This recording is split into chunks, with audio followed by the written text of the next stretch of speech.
Hello everyone, welcome back to the video on my Storytime channel. So I'm going to continue reading from page 7 of Stargirl, chapter 2, and I'll continue from there. Yeah, here's the book, Stargirl, here's the cover, and yeah, Stargirl. Anyways, let me continue reading. When we got to school the next day, Hillary Kimball was holding court at the door. "She's not real," Hillary said. She was sneering. "She's an actress. It's a scam." Someone called out, "Who's scamming us? The administration, the principal, who else? Who cares?" Hillary wagged her head at the absurdity of the question. Hand flashed in the air. "Why?" "School spirit," she spat back. "They think this place was too dead last year. They think they plant some nutcase with the students like they plant narcs in schools," someone else shouted. Hillary grabbed the speaker, then continued. "Some nutcase who stirs things up, then maybe all those students will go to a game once in a while to join a club instead of making out in the library," chimed another voice. Everybody laughed and the bell rang and we went in. Hillary Kimball's theory spread throughout the school and was widely accepted. "You think Hillary's right?" Kevin asked me. "Stargirl's a plant?" I snickered. "Listen to yourself." He spread his arms. "What?" "This is Mika Area High School," I reminded him. "It's not a CIA operation." "Maybe not," he said, "but I hope Hillary's right." "Why would you hope that? If she's not a real student, we can't have her on the hot seat." Kevin wagged her head and grinned. "As usual, Mr. Director, you fail to see the whole picture. We could use the show to expose her. Can you see it?" He did the marquee thing with his hands. "Hot seat uncovers faculty hoax." I stared at him. "You want her to be fake, don't you?"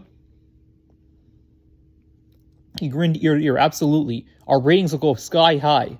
I had to admit, the more I saw of her, the easier it was to believe she was a plant, a joke, or anything but real. On the second day, she wore bright red baggy shorts with a bib and shoulder straps, overall shorts. Her sandy hair was pulled back into twin planted pigtails, each tied with a bright red ribbon. A round smudge applied apple to each cheek, and she had even dabbed some oversized freckles on her face. She looked like Heidi or Bo Peep.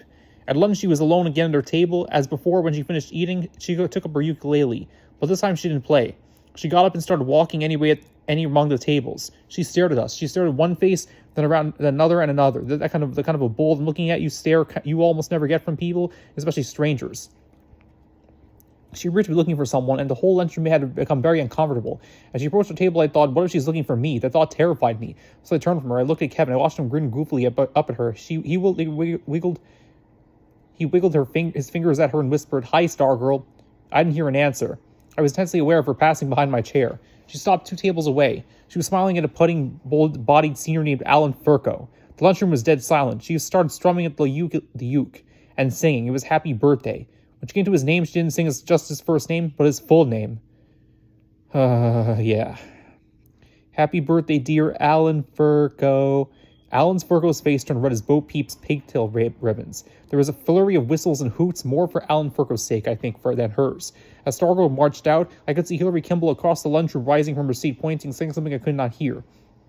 "I'll tell you one thing," Kevin said as we joined the mob in the hallways. "She better be fake." I asked him what he meant. "I mean, if she's real, she's in big trouble. How long do you think someone who's really like that is going to last around here?" Good question.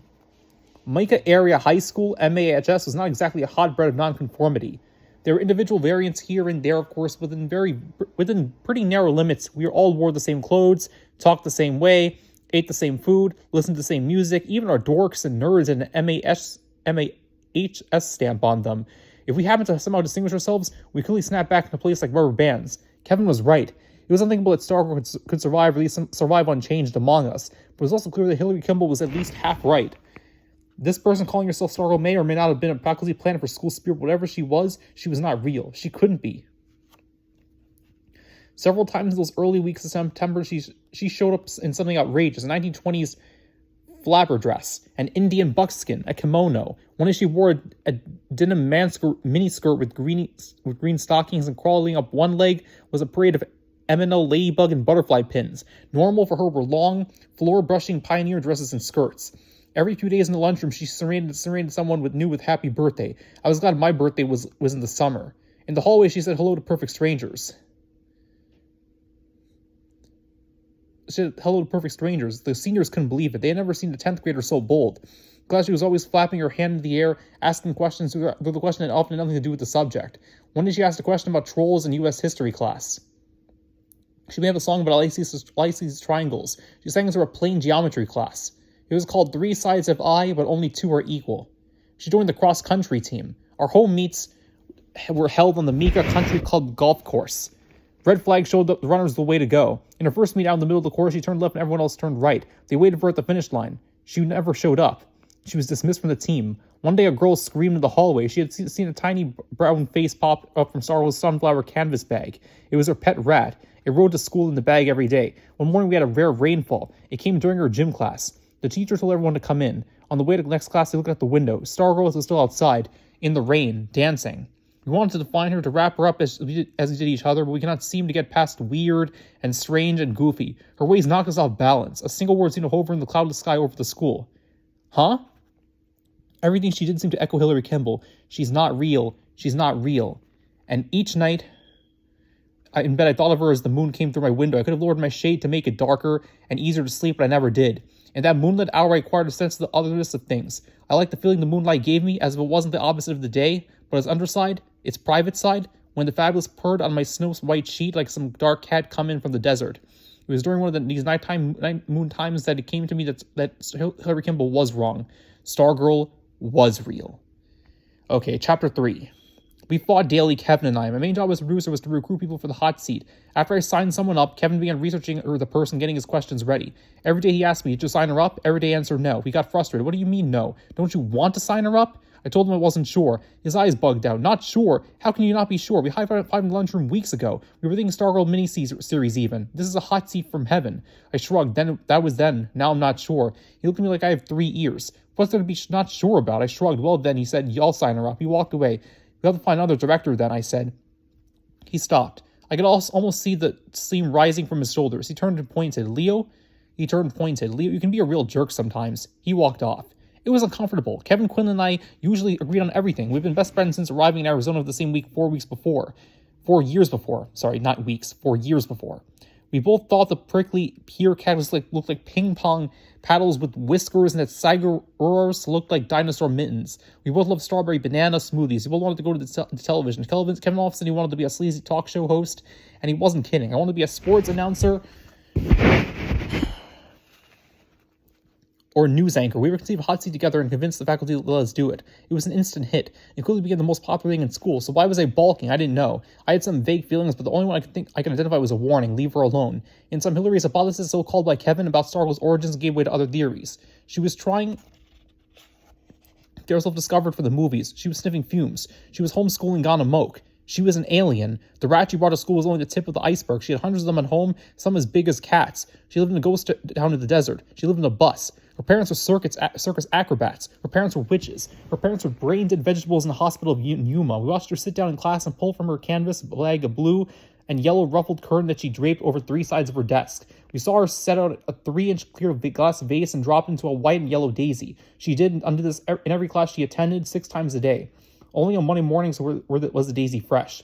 By last period, the petals were drooping. By Wednesday, the petals began to fall. The stem began to sag. By Friday, the flower hung down over the rim of the waterless vase, its dead stump of a head shedding yellow dust in the pencil groove.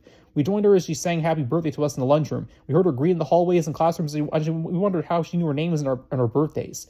Her caught in headlights eyes gave her a look of perpetual astonishment, so we found ourselves returning and looking back. Over our shoulders, wondering what we were missing. She laughed when there was no joke. She danced when there was no music. She had no friends, yet she was the friendliest person in school. In Ranchos in class, she often spoke of seahorses and stars, but she did not know what a football was. She said there was no television in her house. She was elusive. She was today. She was tomorrow. She was the faintest scent of a cactus flower, the flitting shadow of an elf owl. We did not know what to make of her. In our minds, we tried to pin her to a corkboard like a butterfly, but the pin really went through and away she flew. Kevin wasn't the only one. Other kids pestered me. Put her on the hot seat. I lied. I said she was only a 10th grader. We had to be at least a junior to be on the hot seat. Meanwhile, I kept my distance. I observed her as she was a bird in ivory. One day, I turned a corner, there she was, coming right at me, the long skirts softly rustling, looking straight at me, surrounding me with those eyes. I turned and trotted off the other way. Seeing myself in my next class, I felt warm shake, and wondered if my foolishness showed. Was I myself becoming goofy? The feeling I had when I saw her around the corner had been something like panic.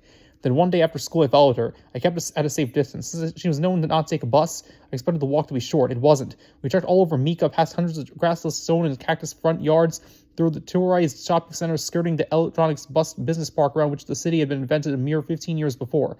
At one point, she pulled a piece of paper from her bag. She consulted it. She seemed to be reading house numbers as she walked along. Abruptly, she turned up a driveway I went to the front door, left something in the mailbox. I waited for her to move off. I looked around, no one on the street. I went into the mailbox, pulled out a homemade card, opened it. Each letter was a different painted color. The card said congratulations. It was unsigned. I resumed following her. Cars pulled into the driveways. It was dinner time. My parents would be wondering. She took the rat from the bag and put it on her shoulder. Riding there, that rat faced backward. It's finally turning her face, peeping up her sand-colored hair. I cannot see its beady black eyes, but guessed it was looking at me. My friend Nancy was telling her what I saw. I fell farther back. Shadows crossed the streets. We passed the car wash and the bike shop. We passed a country called golf course, the biggest spread of green grass to the next golf course, the next town. We passed the Welcome to Mika sign. We were walking westward. There was us on the highway in the desert and the sun blazing above the Maricopa Mountains. I wish I had my sunglasses. After a while, she veered from the highway. I vestited, then followed. She was walking directly into the setting sun, now a great orange perch atop the mountain crest. For a minute, the mountains were the same dusky lavender as her sand skimming skirt. With every step, the silence grew, as did my sense that she had known all along that she was being followed, or more, that she was leading me. She never looked back. She strummed her ukulele. She sang. I could no longer see the rat. I imagined it was dozing in the curtain of her hair. I imagined it was singing along. The sun lay down behind the mountains. Where was she going? In the gathering dusk, the Stargirls flung shadows of giants across the pebbled earth. The air was cool in my face. The desert smelled of apples. I heard something, a coyote. I thought of rattlesnakes and scorpions. I stopped. I watched her walk on. I slipped an impulse to call after her, to warn her of what? I turned and walked, then ran back to the highway. Okay, so that's chapters 2 and 3. That was pages 7